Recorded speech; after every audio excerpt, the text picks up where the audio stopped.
வாங்க, எல்லாருக்கும் வணக்கம். இப்போ கோவக்காயை சூப்பராக இருக்கும். சிக்கன் மாதிரியே இருக்கும். சூப்பராக சிக்கனை விடவே சூப்பராக இருக்கும். சாதத்தில் போட்டு சாப்பிட்றதுக்கு, சப்பாத்தி பூரியோடு சாப்பிட. அதை கழுவிட்டு இது மாதிரி நீளமாக வெட்டிக்கோங்க. அதுக்கு பெரிய வெங்காயம் சின்னதாக இருந்துச்சுன்னா 2 எடுத்துக்கோங்க, பெருசாக இருந்தால் 1 எடுத்துக்கோங்க. இது 1/4 கிலோ கோவக்காய்க்கு 2 தக்காளி பழம், ஒரு 3 பச்சை மிளகாய் எல்லாம் கட் பண்ணி வச்சுக்கோங்க. வச்சுட்டு கொஞ்சம் எண்ணெய் விட்டுக்கலாம். பாத்திரம் காஞ்ச உடனே ஒரு குழிக்கரண்டி எண்ணெய் விட்டுக்கலாம். அதாவது ஒரு 3 டேபிள் ஸ்பூன் போல் எண்ணெய் விட்டுட்டு இதை இந்த கோவக்காயை நீளமாக கட் பண்ணி வச்சுட்டு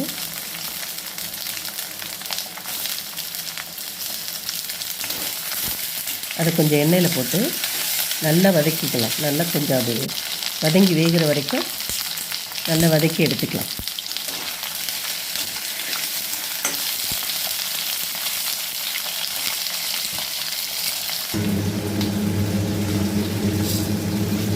அதுக்கு ஒரு ஸ்பூன் சோம்பு, 3/4 ஸ்பூனு ஜீரகம் போட்டு பொடித்து எடுத்து வச்சுக்கலாம்.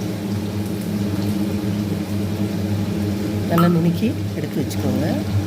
வச்சுக்கிட்டு இதில் பாருங்கள், எண்ணெய் அப்படியே இருக்குது.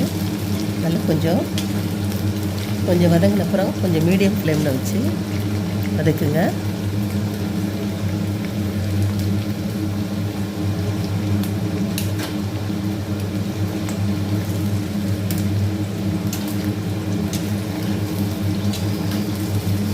நல்லா கொஞ்சம் வதங்கட்டும். நல்லா தோலெல்லாம் சுருங்குற மாதிரி ஆகும். அந்த வரைக்கும் வதக்கி எடுத்துக்கலாம்.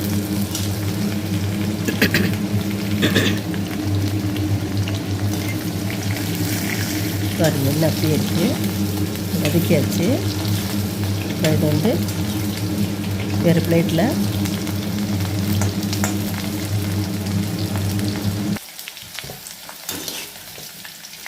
தெரியுதா எப்படி வதங்கியிருக்குன்னு? அந்த அளவுக்கு வதங்கினோன்னே இப்போ அதை வேறு பிளேட்டுக்கு மாற்றிக்கலாம். நல்லா செவந்திருக்கு பாருங்கள்.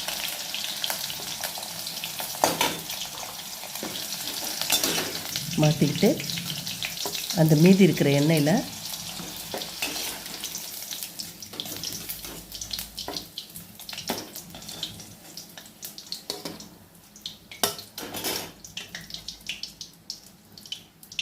எடுத்தாச்சு. மாற்றி எடுத்துக்கிட்டு அந்த மீதி இருக்கிற எண்ணெயில் அது சூடாக காஞ்சி போயிருக்கு. அதில் சோம்பு ஜீரகம் நுணுக்கி வச்சோன்னா அதை அதில் சேர்த்துக்கலாம். சேர்த்துட்டு அது பொரிஞ்சிடுச்சு. அடுத்தது வெங்காயத்தை சேர்த்துட்டு பச்சை மிளகாயை சேர்த்துக்கலாம். பச்சை மிளகாயை சேர்த்துட்டு நல்லா வதக்கிக்கலாம். நல்லா ஒரு வெங்காயம் நல்லா ஒரு 3/4 வாசிக்கு மேலே நல்லா வதங்கட்டும்.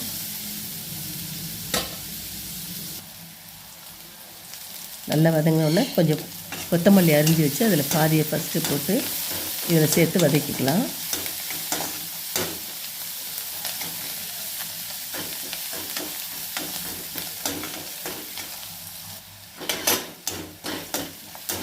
வெங்காயம் நல்லா வதங்கின பிறகு பாருங்கள், நல்லா இப்படி ப்ரௌன் கலர் ஆகிற வரைக்கும் நல்லா வதக்கிக்கோங்க.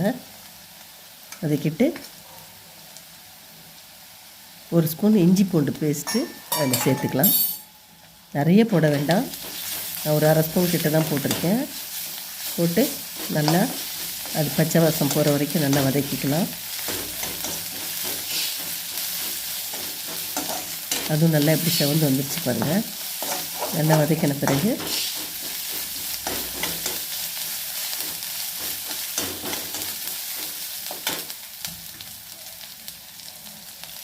கருவேப்பிலை 2 கொத்து சேர்த்துக்கலாம்.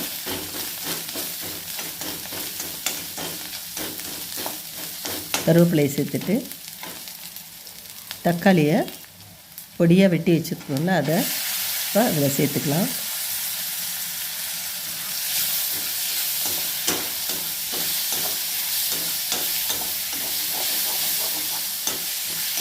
கொஞ்சம் நேரம் வதங்கின பிறகு அதில் கொஞ்சம் மஞ்சத்தூளும் உப்பும் சேர்த்துக்கலாம். அப்போ தான் அந்த தக்காளி நல்லா கரைஞ்சி வதங்கி வரும்.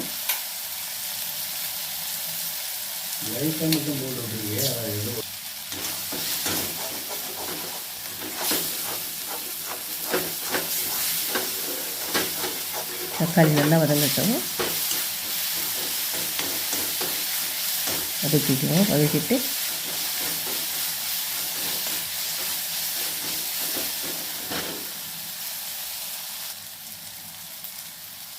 ஒரு ஸ்பூனு குழம்பு மிளகாத்தூள் போட்டிருக்கேன். ஒரு சின்ன ஸ்பூனில் ஒரு ஸ்பூனு மிளகாத்தூள், வெறும் மிளகாத்தூள், தனி மிளகாத்தூள் ஒரு ஸ்பூனு போட்டுட்டு, தனி மல்லித்தூள் ஒரு ஸ்பூனு, மிளகாத்தூள் சின்ன ஸ்பூன் ஒரு ஸ்பூனு போட்டு அதை நல்லா வதக்கிட்டு ஒரு டம்ளர் கிட்ட தண்ணி ஊற்றிக்கோங்க. ஒரு 100 ml கிட்ட தண்ணி ஊற்றிக்கோங்க.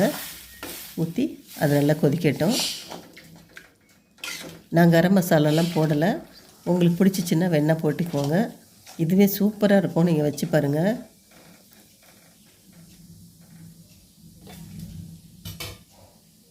போட்டு கொஞ்சம் நல்லா கொதிக்கட்டும். நல்லா கொதித்த பிறகு இந்த காயை அதில் சேர்த்துருவோம். கோவக்காய் வதக்கி வச்சோம்ல, அதை அதில் சேர்த்துடலாம்.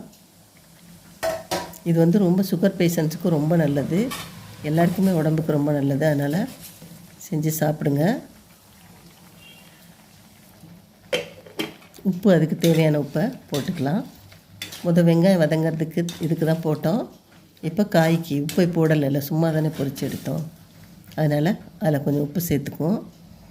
சேர்த்துட்டு கொஞ்சம் நேரம் மூடி வச்சு நல்லா வேக விடுவோம். நல்லா அந்த தண்ணி வற்றி காய் வதங்குற வரைக்கும் கொஞ்சம் நேரம் மூடி வைங்க. பாருங்கள் எப்படி இருக்குன்னு. இன்னும் கொஞ்சம் தண்ணி வற்றட்டும். அதுலேயே தக்காளியும் கரைஞ்சிரும்.